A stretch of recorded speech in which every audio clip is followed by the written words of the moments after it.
So hello, hello. We are glad you are here. Welcome, welcome. Wherever you are calling in from, we're so glad you are here. And man, what a month it has already been. Thank you all very much for joining us. This is Adapt to Grow. I'm Monica King, and we have Meg Genti and also Kevin and Tom. And we're so excited that you can join us here. We got a lot that we're going to dive into. But first, if you can take a moment to share in the chat as you're joining us in, where you're calling in from, maybe what you're looking forward to, so that you can start in the chat. In the meantime, Meg, what are you looking forward to for today? I am so excited that Kevin and Tom were able to join us. I think both of them bring such a unique perspective on the theme of empathy, how to empathize with your client in an online world, which has completely changed since the pandemic began, and so many nuances that have become so much more prevalent in today's marketplace, not only if you're marketing to a consumer, to a business. I'm just really excited to hear their perspectives. Absolutely, absolutely. And again, welcome everyone as you join. If you can share in the chat where you're calling in from, so that way we have some, insight into where you're calling in. In the meantime, I might check in with some of the other guests as well to hear what questions they might have and how they're feeling. Philip Parson, correct me if I'm pronouncing your name correctly. Really glad you're here. Could you take a moment to say hello? And I'm curious what you're looking forward to today. Hi, I'm Philip Aronson. I'm with Aronson Hecht Agency, and I had the pleasure of hearing you speak at one of the events, women events, a while back before COVID. And I'm always interested in learning what people have to say, and it's exciting to be here today. And I hope everyone's healthy and well, and I wish everyone continued success. Thank you, Philip. So good to see you again. Glad you could join. I tried to read the P and the A together. That's why I was like, wait, I know that's okay. Right. No worries. Gina, I'm glad you're here too. If you can take a moment to say hello, where are you calling in from and what are you looking forward to learning? Well, hello there. I'm calling from Goshen, New York, where it's very quiet all the time. I'm excited to hear from our panel and always learn more. Love it. Love it. Thank you for sharing that. And Jennifer, what about for you? Love your bookshelf, by the way, and a bit of pictures behind you. That's right.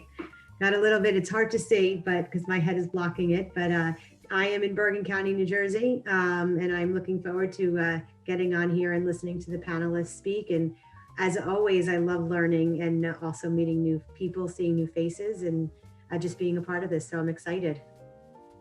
Love it, love it. And again, as folks are joining in, love seeing the locations, California, New Jersey, DC, and other places as well. Again, if you can take a moment to also maybe share what lens you might be calling in from, that'll be really helpful because we want to be mindful, again, truly to empathize. What lens would you be curious to learn more from? The marketing, entrepreneur, a leadership lens? And so take a moment as you're joining us here to share. And as I've shared in the comment, we are recording. So we're really grateful that you can be here and joining us. We see some folks also on the phone. So I'll be, looking out for it. Let us know if you have any questions, but we are excited. And I think with that, I know there's going to be more folks joining us in, but Meg, I think we are ready to dive right in because we have a lot to cover.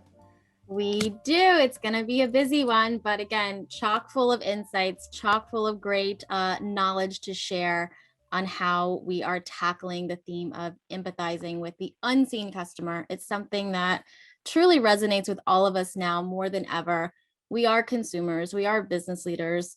So I'm very curious to hear how our audience is also engaging with their favorite brands online and what has been most impactful from them. So please feel free to share any stories in the chat or raise your hand or whatever resonates with you as we get started with our panel.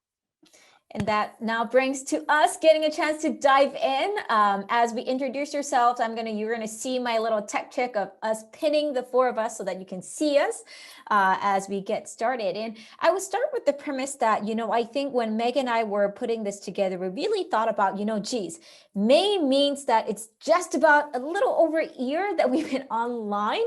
I think some parts we got a little comfortable how we got to do things, and some parts like now exhausted of doing things, honestly.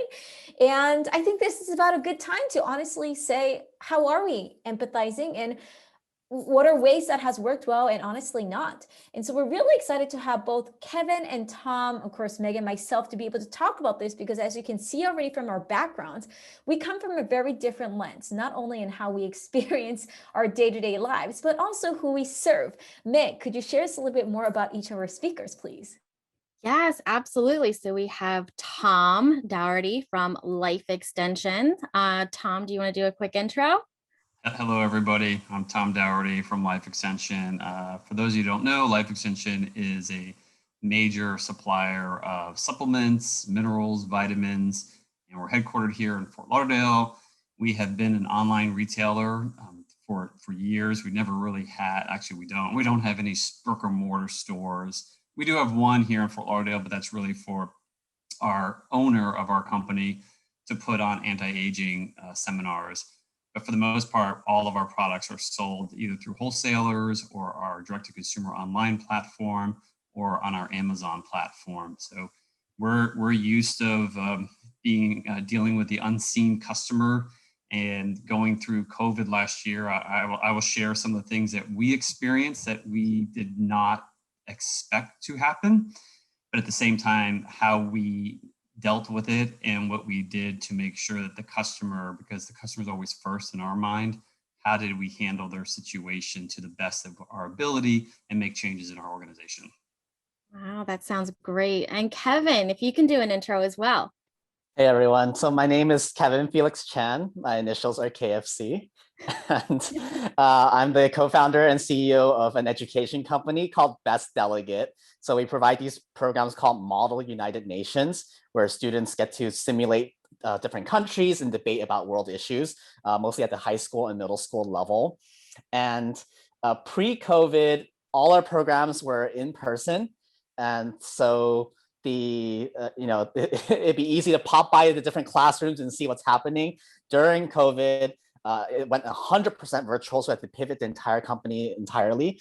And now we're serving like 3x the number of customers, and needing to there's Zoom rooms happening all the time. And so it's not as the simple pop into the classroom as before. And I also have the unique challenge of also the unseen customer in terms of my buyer is a parent, but my end user is a student, and how they're feeling may not necessarily be the same at the same time. So I have to navigate that challenge as well in my space. Wow, that's fantastic. And Monica, my co-host, the co-creator of Adapt to Grow, I'm so excited to hear your intro as well. Well, thank you very much. And I'm really excited because one of the things that you've already heard from both Tom and Kevin, and you'll probably hear a little bit about my story that you haven't heard for those who don't know much about my work, is that InnovatorsBox, which is the core work that I do, and Adapt to Grow, which is the work that Meg and I got to build together, which is why we're here, was really stemmed because we realized that we do culture and leadership development, but we did everything in person. And so I didn't get used to the insight, like Tom said, of having invisible customers. And a lot of my customers I thought was visible. I got to see them in conference floors, got to shake hands, got to give hugs and say hello. But now, as Kevin said, I had to reinvent the wheel. And so I've had to really think about how I empathize in every single email I write, every single cancellation, to say, I am, yes, that's not a problem. I hope everything is okay. And hey, honestly, to say that with true empathy, it takes a lot of courage, because you're crying and saying, wait, where is this all going? And so that's my vulnerable, true empathy story start. And I share that as a lens of, let's be honest, this is all not so easy, and really excited to hence cover the depth of insight and what we can rethink in empathy. And Meg, you've been doing that as well. Yes, I think a lot of my business was done, building trust in person, meeting someone at a conference, going into their offices, doing a lunch and learn, getting a chance to travel down to Florida to meet Tom and his team isn't an option anymore. It's one of those things where we really had to take another look at how do we build trust on the other side of the screen? How do you really get the sense of what someone's truly feeling versus what they're saying and how they're engaging with you? Not only from a marketing lens, but from a leadership lens as well. A lot of us here are business leaders. We have our own team members that we are responsible for. So how do we make sure that we're feeling the same amount of engagement with them when they're not an office over or a desk over the way that they were before?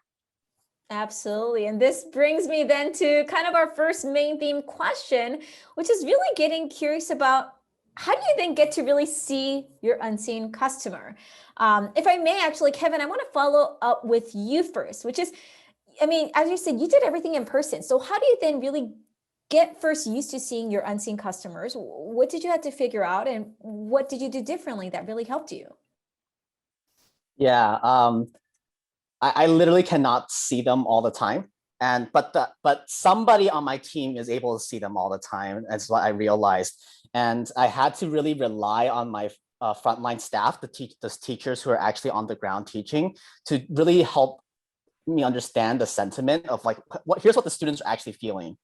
And then I also have to talk to like the sales and customer like success team. Be like, what are the parents saying behind the scenes in the emails that we might not see, and kind of piece together those different pieces.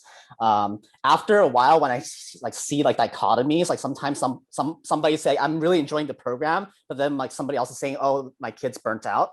Then I have to be like, okay, why is that the case? And actually get on the phone with one of these to really understand the situation that's there. And sometimes, the one-on-one conversation, when I reach out to them, that's when the real like magic comes out, because like all the high level, I'm not able to see the nuances of saying, oh, I'm burnt out because I don't want it. It's not engaging. But I'm like, wait, but on the survey you said it's engaging, but like they're like, oh, we mean engaging as in like spontaneous. Like, oh, I see. Structured engagement is not what they're looking for. Spontaneous engagement is what they're looking for. And so like it's those nuances that I have to pick out when I see like discrepancies in feedback between the parents and the students. Wow, thank you for reminding us. And that's really nuance that is really tricky and important. And I want to plus one even on Florence's comment in the chat of just sharing how like, yes, it totally resonates with me to have different customers and end users. And because of that, I love your reminder of how you intentionally then reach out to your different teams. Tom, but then for you, if you've been already working with your unseen customer for a while, that means it's probably you got a lot of tricks and tips you've already been doing for a while. Has COVID really changed the way how you still engage with them? And is there any new insights and new ways? It did. So what really happened during COVID is we had to do more surveys from the customer perspective to understand some of the things that they were going through. But one of the things, and with my team, I oversee the analytics team, is we're starting to put a cadence in place with marketing on surveying the customers, like say every quarter, just so we can get the insights and have a feedback loop. But what happened last year, since we are a vitamin mineral supplement company, when COVID started last March, basically everyone started coming to us to get the immunity products that keep them immune from COVID or help keep them immune from COVID. So they were buying products like zinc, vitamin C, vitamin D3, which was the protocol for COVID if you showed up at the hospital. And the next thing, we just unexpectedly, we went on back order. And the reason why we went on back order is once we sold out of all of our products, and the country started shutting down, our raw materials couldn't be imported into the United States, where we get a lot of our raw materials. Like a perfect example is India.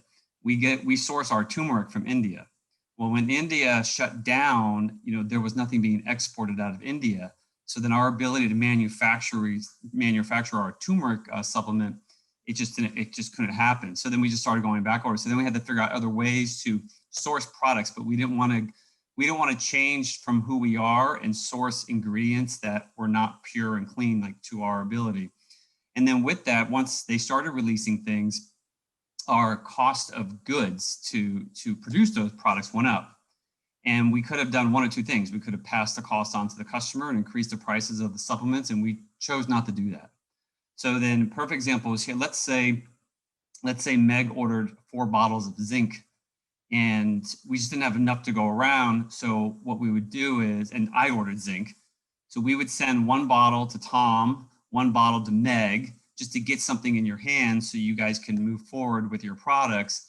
And then as we were able to fulfill inventory, we would send the next bottle. So the shipping cost for that was very expensive. So we took on the shipping cost. So basically, we did not pass on the additional costs for cost of goods to the customers, because that was just the right thing to do.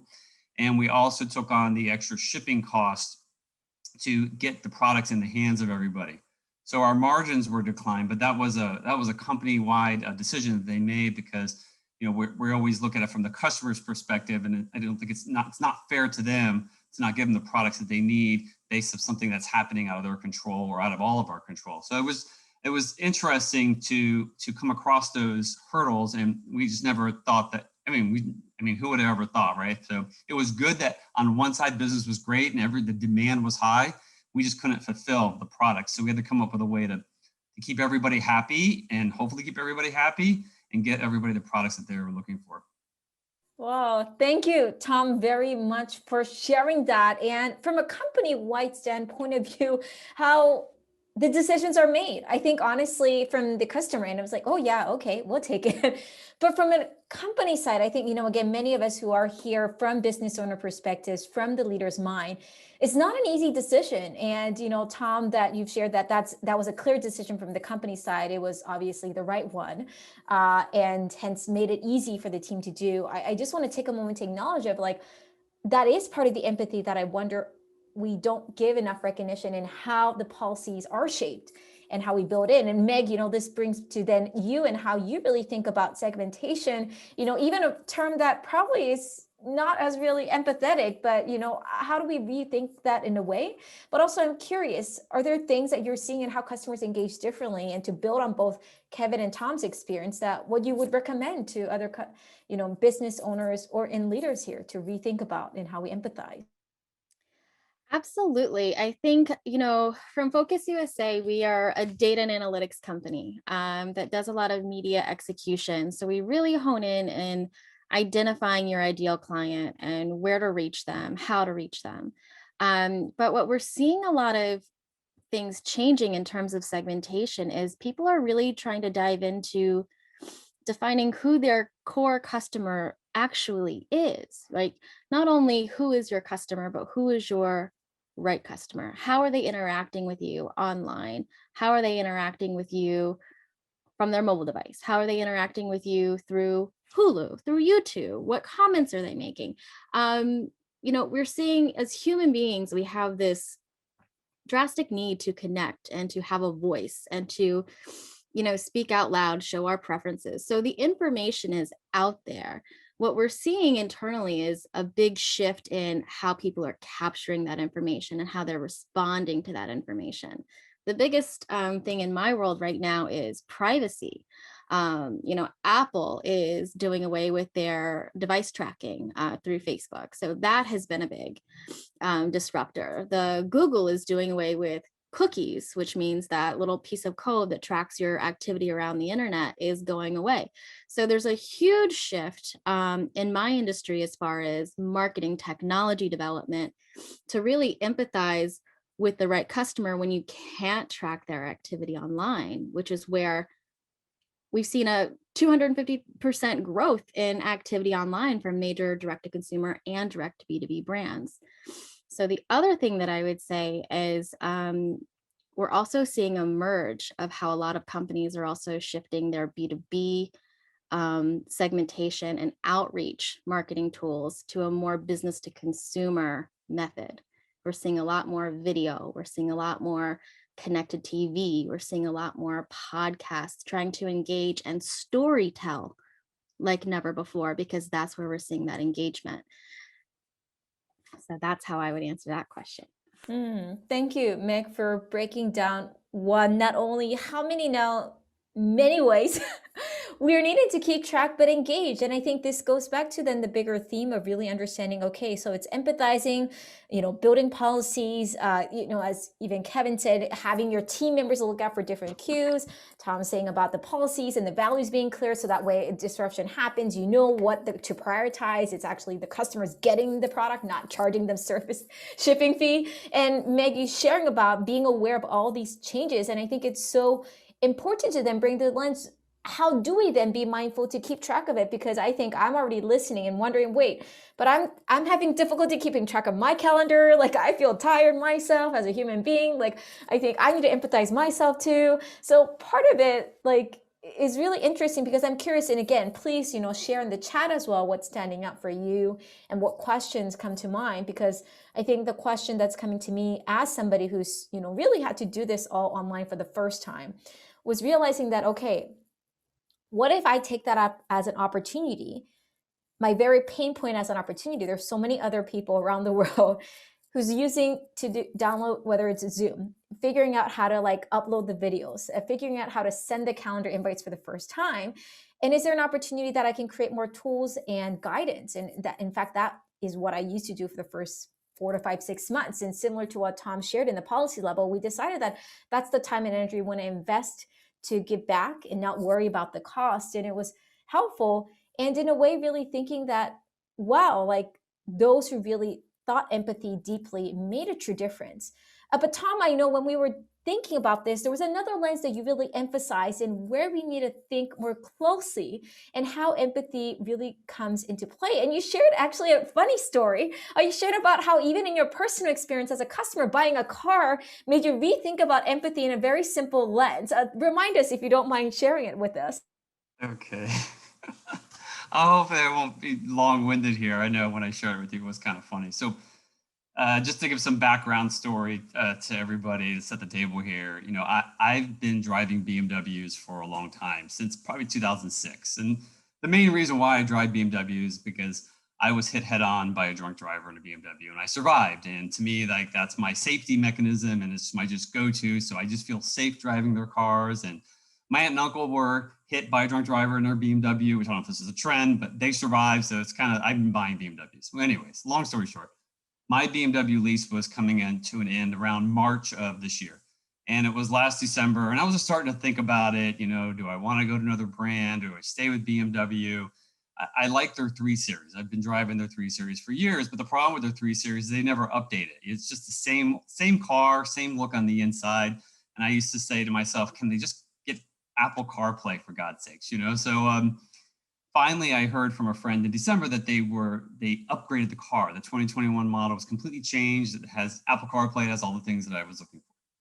So I reached out to BMW, and it turned into, because of COVID, into a negotiation over text messaging, which I thought was kind of interesting, which was kind of cool, because by the time I went into the dealership, I already knew what I was paying. We negotiated the price, we negotiated the car. So they had the car shipped to the dealership. So I knew what I was buying. And to me, it's I thought it was kind of weird in the beginning to be texting back and forth, but it was their way of driving business, obviously, because no one was going, who wants to go to a dealership, much less get into a car with a stranger and take a test drive, right?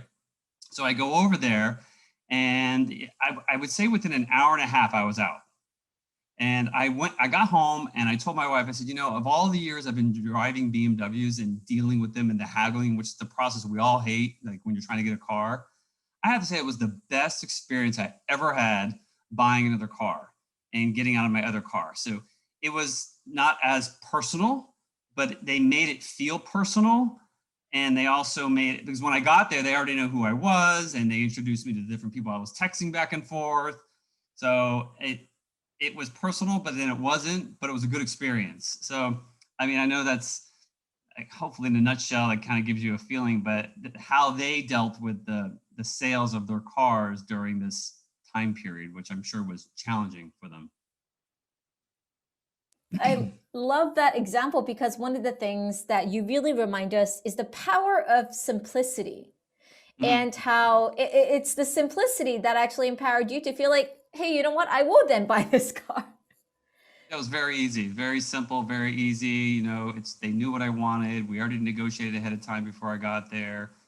And I was just going to jump on something from my last conversation. One of the things that we had to pivot from a marketing perspective of Life Extension last year was our marketing schedules. You know, we have, just like any marketing department, we have a schedule of these are all the things that are going to go out. We have direct mail initiatives, email initiatives, all those things. And we had to like peel back the onion and be like, okay, we can't send this out, or we have to rechange, because we didn't want to push something out in the marketplace where, you know, it just creates a bad experience for the customer. They're calling up and like, oh, well, you guys are marketing that item. And we're like, oh, sorry, it's on back order.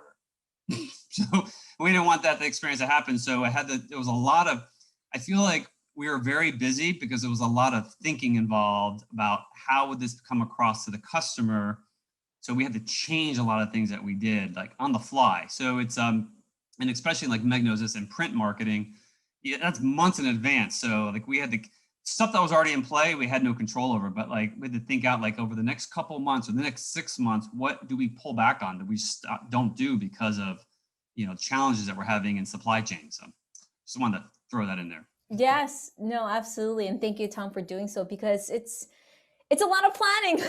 I think often when we hear these things, and you know, even with the simple story, and thank you again for sharing that story, I think it's such relatable aspect, because when we put this into perspective, us as a consumer, we get to the lens of wondering, okay, indeed, what can I do differently? What can I do that is truly empathizing for my audience, for my customer, for my stakeholder? And you know, Kevin, I'm going to circle back to you, because you're now keeping track of 2 and many in the midst of it. You shared already a little bit of hint of how you're keeping track of those different voices as much as you can from your different team members, but is there still like a way that you keep track of different keywords? Like, how do you even know what is the right way? I mean, Tom shares an example how he changed policies and like how he had to change certain things. Were there things that you've had to change as well, and how really empathy played a role? Yeah. So during COVID, the customer sentiment, I don't know if there's a better word for that, keeps changing very rapidly. So we would survey them, for example, in August for a back to school program, and everyone said, yeah, we want this program. And then when we go to market in September, like not many people ended up buying. And it's like, because like back to school just was this huge thing and it changed. So so we realized, okay, surveying like once a month or something might be actually too slow. So we have to do more frequently. Right now, we check our students, like we have them fill out a survey every week to like see where they're at. And then we also check in with the parents, you know, several times throughout the program. And of course, at the end of the program as well, we collect all that data into keywords. And then we like are able to see collectively what's the most common keywords. So in our marketing, we kept using highly motivated, but none of the parents actually spoke like that. The keyword they used was like-minded. And we're like, whoa, we never used that word in any of our marketing materials before. It's like, okay, copy and paste like-minded. That's how they're speaking. And so a lot of it's collecting surveys, and a lot of it's recognizing that there's going to be change. So when we said, hey, our back to school program didn't hit, why was that? We reached back out to the same parents and they said, oh, it's not the length of the program. It's actually because we wanted the kids to be working towards something together. So like, oh, we missed the mark on the working towards something together, reconfigured the program, and then it sold like really well in the winter, and actually ended up being our highest rated program ever, higher than anything we ever done pre-COVID. And that was virtual. So 98% and net promoter score. And the last thing is just also recognizing that when COVID first hit, I think a lot of things were in like lockstep. Everyone's kind of going through the same experiences, but now I'm seeing more like psychographic segmentation. So literally I'll get customers who really love us and say we're burnt out and sorry, we don't want to, my kid just needs to take a break from your programs. Like I know they love Best Delegate, but like it's not working right now because of online. And then at the same week, have like a highest sales week at the same time. So there's clearly people who are ready to buy, and there's clearly people who are fans who no longer want to buy at the moment. And so to recognize that segmentation, and maybe I need to bring back a little bit more of like lead scoring in, if any of you guys use lead scoring in your marketing, but because the same email list, even though they're the same target market, may not necessarily be like feeling the same thing at the same time because the experiences are so like unique right now.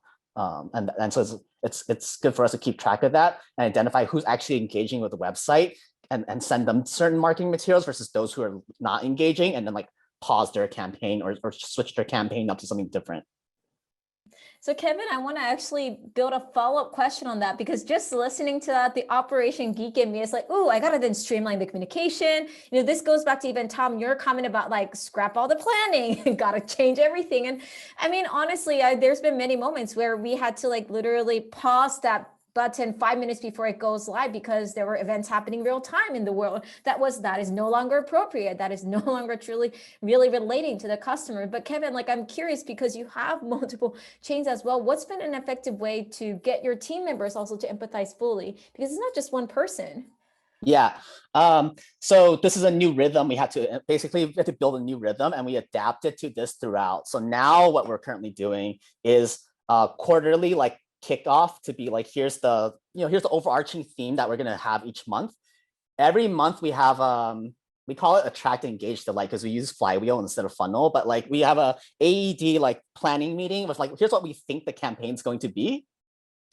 And then every Thursday, the actual marketing and sales team gets together and say, okay, here's the tweaks to the monthly plan because now the customer sentiment has shifted this way, or here's a current event. And we're really going to miss the mark if we publish on this day because, like, you know, the trial is happening and it's going to be big news. And so, or like, we should be incorporating this current event because this is what's happening in India and we should be talking about it. Like, why are we not talking about it? So every week we are actually tweaking the existing plan on Thursday for the following week. Wow. And let me circle back to Tom on that similar point too. I mean, from an employee with a large audience as well and serving a lot of customers, like how do you manage both the operation and the communication and the marketing at the same time? I mean, I have a team, of a data team, and you know, it's like I have to use empathy there with them as well, and you know, and with working with my team in marketing and with the customers. So, you know, the empathy on the customer side was kind of what I was telling you, how we made decisions not to increase the cost of the customer, to cover their shipping costs, just to get them the products. But I think, you know, as an organization, and you have to look at the employees. I mean, still to this day, we are not back in the office. Obviously, my background is my apartment. And, you know, our CEO and our town hall that we just had about a month ago, he even said, look, it's very important that our employees are safe, and we still don't have a date when we're going to go back into the office. And you know, working from home, pretty much March 18th was the first day that we all went to work from our homes last year, and we were able to prove that, you know, we can function and continue to build the company working from our home offices. You know, before COVID, the policy at Life Extension was you were allowed to work remotely 1 day a month. And it was like a test, a trial to see how it works out. And then when COVID happened, we all had to go home, even our call centers were working remotely, which was a whole nother thing that we had to realize at that point, that we had to upgrade our call center technology because, you know, working remotely was, for the call center agents, was a little bit challenging for the customers, but some of the customers couldn't even hear what our agents were saying. So we had to upgrade our technology so they can work remotely. But now, you know, at this point, HR has been working on a new policy. So when we do go back into the office, it can be rolled out about who can work from home or how many days a week can you work from home? How can it be a hybrid approach? Because I have employees that live about an hour away, and, you know, it's going to be challenging for them to come back into the office, you know, every single day. They were hired during COVID, which my department was the first department that hired people that through like video, never stepped foot into our offices. So what I tried to do to humanize it as much as possible, these employees, we hired about 3 employees on the team while during COVID. And then what I would do is I would take a picture. I would go into the office because our corporate center was open, and I would take a picture of their cube or the area where there is, and I'd send it to them because they never stepped foot into our offices to say, there really is a building, there is a company, there's an infrastructure. You know, you do have a desk here, even though you probably won't see it for another year from now, but just want to let them know that, like, you're part of the team. And then for my team, I put infrastructure in place to where instead of just having 1 team meeting a week, we have 2 team meetings a week. We have one on Tuesday and one on Friday. And then I have bi-weekly meetings with every person on the team. So we're constantly connected. One of my managers, I have him reach out to everyone on his team every single week. So we're I feel like we're more connected now and spend more time talking to each other, which is a good thing, than we were when we were in the office and just hidden away in our offices and our cubicles. So yeah, I mean, it's just change. And I think it's been better for all of us, and we can get more work done, it seems like. But then sometimes we feel like we're working longer, which is another issue that I brought up to my team. I don't want them working weekends. I want them to work during the week. The goal is not to work on the weekends. Yeah, so just some changes in how we do things in my team, especially. Thank you for sharing that, Tom. And especially the photo, I think intention means a lot. In fact, I know there is many, both who's been hired, found a new role, started their own companies. And so the office aspect that they have never seen and feel to still be part of it is really important part of the empathy. And I appreciate you highlighting that, hey, this empathy and seeing the invisible is not just about your customers, it's about your people, your actual team members, and remembering that how are they feeling, because they are also the people who's working with you and serving your audience together. Meg, I'm sure as you're listening to all of this, you have a lot of dots and connectivity. Tell me some insights, what you found helpful in how we could manage our teams better as we work online, because while Tom and Kevin's stories is inspirational, I think is there anything else that we could do as we're listening? Yeah, I think the word thank you is powerful, right? Especially coming from, your superiors, kind of really putting in the gratitude with your team that's worked just as hard as you have. I'm going to use my least favorite word of the last 16 months, which is pivot, but we all did. And we had to work really, I despise the word just after the last year. But, my favorite word has become thank you. Our teams have worked so hard to be able to help push our businesses forward. They've come to us with ideas. They're coming in 2 feet, ready to step in. I'm with Tom. We really try not to promote working on the weekends or working after. We are a family first organization. We understand that, you have a life outside of this job. And when we were in the office, we would see each other more than we saw our own families. And, we had a great camaraderie. But kind of connecting the dot back to what Tom said as well is, I feel like in this virtual reality, I do see a conscious effort for my managers, as well as for my team, that we are all diligently trying to stay as connected as possible, whether that be through Zooms, through phone calls, through text messages. All the time. My company has done something since the beginning of the company where we literally send out happy birthday messages or anniversary messages to all of our teams. And it just goes like an extra, like, listen, hey, happy birthday, like from like a personal note, or happy anniversary. Oh my God, I can't believe you've been here 11 years. We must be doing something right. Something like that. And I feel like small things like that really go a long way. I think when your team members feel more empowered and they feel appreciated, they're willing to go that much harder for you and your company. They're willing to kind of come at you with different ideas, and because they're going to have a different insight than you. And I think it's very important, especially to what Kevin said, with working with 2 different types of clients. You have the payer and then the user. Focus USA works with tons of different types of clients. Every project we do is custom. So you have a very unique perspective that especially our team members on the ground, our account managers, our business development, our operations managers, our digital media buyers, all of them have a very different perspective from what they're seeing. And I think because they've done so much work to be able to pivot and work remotely and still drive business growth, it's very important to kind of stop, sit back, say thank you, and reward them for that. So when we talk about going back to the office and what that's going to look like, I think we're undecided because, at the end of the day, the question we have to ask ourselves as leadership is what's more important to our team? And we ask them, how are they going to be comfortable? What is their life? How is their lives changed? Especially because a lot of us are parents with small children or children without driver's license. that need to get from point A to point B, that might be in daycare or remote school or remote learning. And that's been a whole nother challenge in and of itself, with a whole nother kind of lens to look through as well. So I think kind of coming at it from that perspective has been very important to realize. I love that, Meg. Well, thank you for sharing the reminder of why we should say thank you so much more again. And again, I want to remind everyone else, thank you for being here as well. But, please take a moment to share in the chat. We want to hear what's resonating with you, what questions are coming up. I have a few more dots I want to check in with our other panelists, but I want to hear from all of you as well. So I'm going to look out in the chat. But Tom, I know there was something that you wanted to build on this as well. Yes, I want to jump on Meg's bandwagon. So there is something that I've been doing, and for those that are on the call that are leaders of an organization or running a team, I found this very beneficial. There's a course that I'm taking. It's an online course through Harvard Business School. It's called Leadership Principles.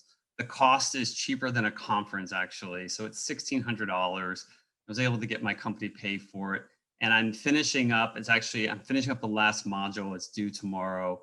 But I have to say, it's been fantastic. It really gives you insights into empathy, so which ties back into the theme here, how to give great coaching and feedback to your teams, how to just be a great leader. And I have to say, I just wanted to throw that out there. So if anybody's interested, just look at Harvard Business School online.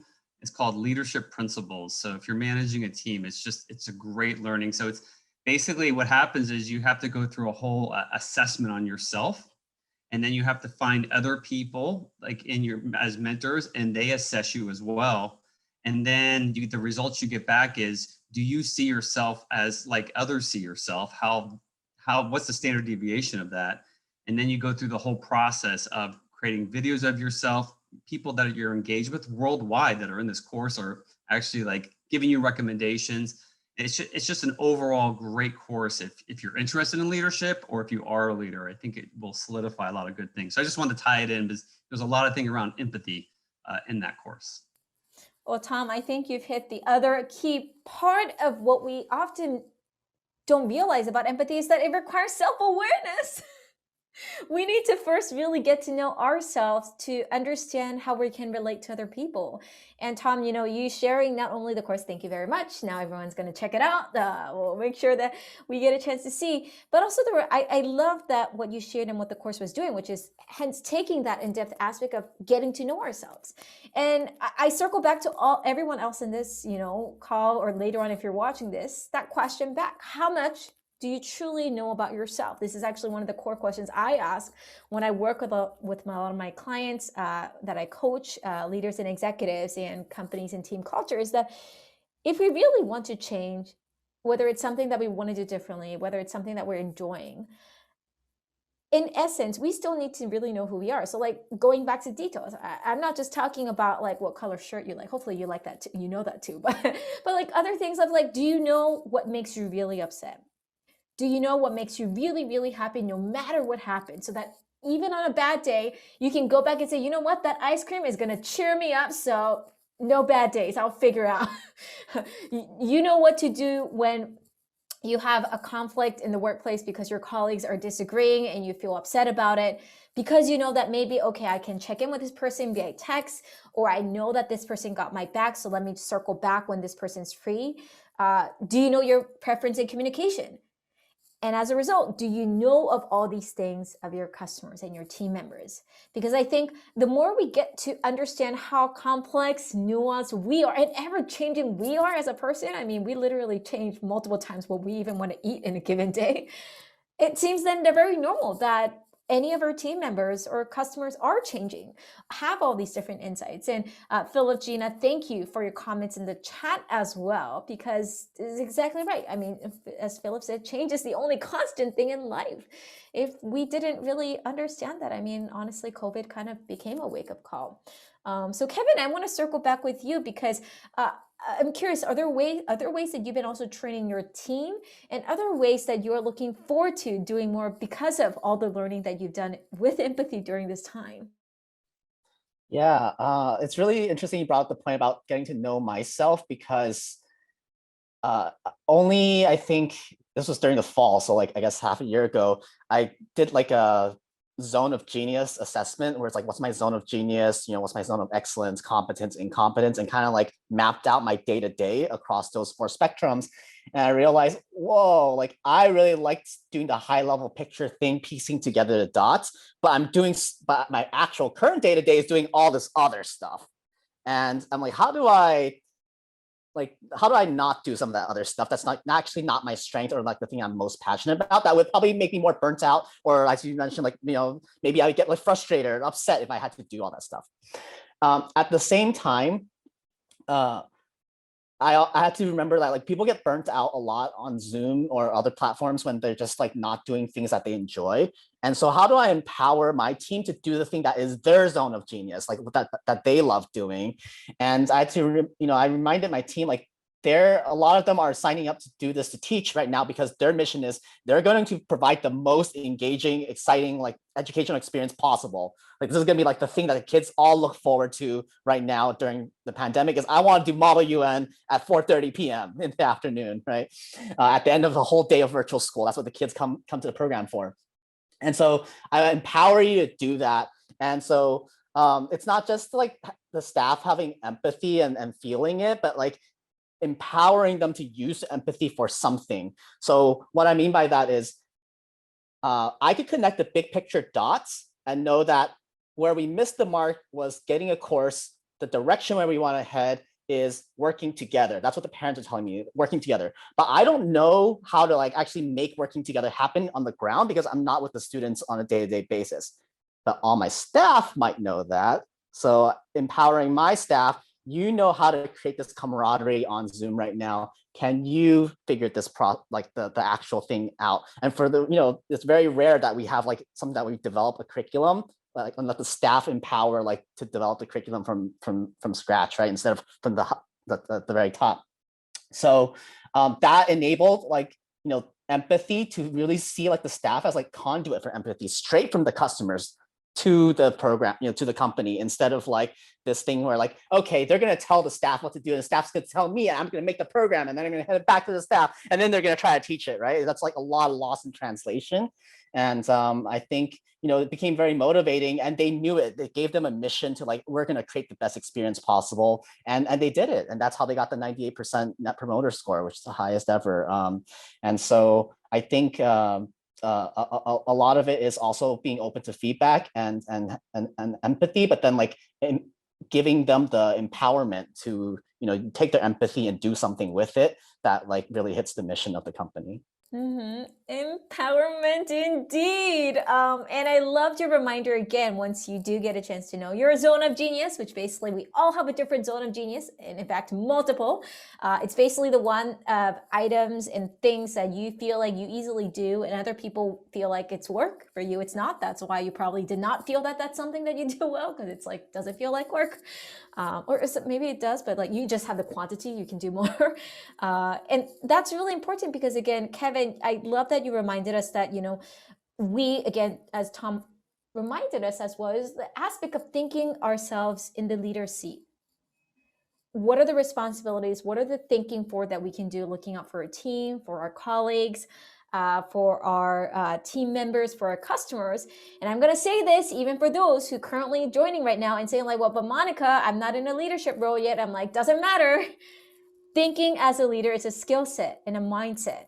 It doesn't require for you to be in a leadership role to start thinking like that. And so that means getting a chance to know yourself, getting a chance to understand how my other colleagues are and working their different styles. And so Meg, I want to circle back with you because you kind of highlighted already and how you've been changing, but is there any other changes that you found to be working even more and things that you think are glad it's going to go away even? Yeah, so, the theme of the day has been nothing stays the same. Humans, we are evolving constantly in the media that we consume and our point of views. We are very driven by, the social injustice that's been going on in the world. I think there was a study that was done recently that over 40% of customers that switched brands did so because of their response to the social injustice that's happened over the last couple of years. I think the other thing, to kind of keep in mind too about, in the theme of change and kind of what's going on and what I'm afraid we're going to lose, is the ease in which we are okay being together in person again. It's very interesting because, there's a quote, Monica, and you used it a number of times, that people are going to remember the way you make them feel. They're going to remember how something feels. And I don't know if it's going to feel the same again. So I think kind of understanding from, a leadership perspective, as well as from, an employee perspective of what that's going to look like when we're all together again, whether that's hybrid or in person or completely virtual, is it going to be weird to sit in a conference room and like, oh gosh, like they're too close, or sitting there with the mask that's making you uncomfortable, or, for business development, my team travels all the time. That's what we used to do. We were always on a plane traveling, to a conference, to a client meeting, whatever it needs to be. How is that going to be? Like, how is that going to feel coming back and, slowly as that starts to open up again? But I think one of the things to really kind of keep in mind, and Monica, I'm actually going to pivot this back to you as a question, because you work with leaders in and out. You really try to bring creativity to the workplace. You have put out so much wonderful content with your podcast, Curious Monica, Dear Workplace, all of your stuff with InnovatorsBox Studios that really kind of hits home on, culture and leadership and diversity. I'm curious what shifts you've seen from other leaders across different industries across the world. What are the biggest changes you're seeing right now in terms of change in the pandemic with empathy? Yes. No, I love it. And I thank you, Meg, for your advice again for everyone else as well, to note that, hey, some of the things that we were used to before, people might not be comfortable anymore. And I think that's been the empathy lens, that what I've been excited, because I get to have the opportunity to speak with a lot of leaders and have a sacred, honest place, is that a lot of leaders have honestly said, Monica, these are things I'm honestly scared. These are things I've honestly worried. These are things I have honestly no idea. And I remind them that it's okay, one, to feel that way, but two, can you imagine how much of an opportunity that becomes when you also choose the right time and the positioning to share those with your team, and for them to realize that you are human, for them to know that you are an imperfect, perfect human being and not somebody who needs to have all the answers, and for them to feel more at ease, to know that maybe next time I don't have to be as scared going to Meg, because like it's okay if I bring a typo because she's going to work with me, or like, Tom's not going to frown at me just because I was a little late. Like he might ask me and said like, oh, well, what caused the delay? And maybe Kevin will ask me like, where's the report, because like I forgot to attach it. All these small nuances make a difference. And I think it's been such a beautiful time for leaders who have already cared about empathy to think about how that's being implemented, but even more so how they do that without burning out and balancing.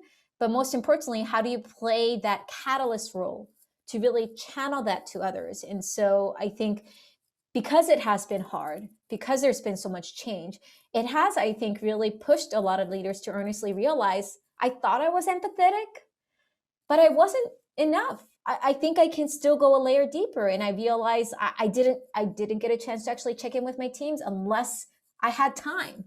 I should always check, regardless of how much time I have. I should always just do a quick check-in, even if it's a 15-minute meeting or a multi-hour meeting. I should always check in. And because they're feeling the pain themselves, I think it's been really exciting, I think secretly for me, to see more leaders honestly saying, I want to learn how to do this better, because we're seeing a huge difference. We're seeing how team members open up and shutting down as well because they're not getting that space. And this absolutely circles back to all of that. And so for all of you here, I hope that you remember that your small steps of how you show up with whatever that empathy lens means and how you act and show makes a difference. It might be that one email that you wrote to somebody who says that, hey, thank you, because you made me feel heard. That thank you for saying that it's okay that I can show up late because I just really had a disaster morning and I just needed somebody to hold me, that it's okay. And I think for them to realize that they can be human too. And so thank you for checking in on me back, Meg. And I want to take a moment to circle back before we know it. We are already at the dot, getting close to it on a final wrap up. First, want to take a moment to thank everyone. But please, as you share in the chat what resonated with you and stood out with you, I want to check in final action items. Because again, while we're inspired, I'm sure we're all like, okay, remind me one more tip. So Tom, if you can bring us home first, what's at least one single advice that you want to share, an actionable tip that everyone should do to be more empathetic and be mindful in all of this? So I guess I can relate it back to the course I've been taking. And they positioned it in two ways. I just put some notes here. One is like social awareness. It's your ability to sense others' feelings and perspectives.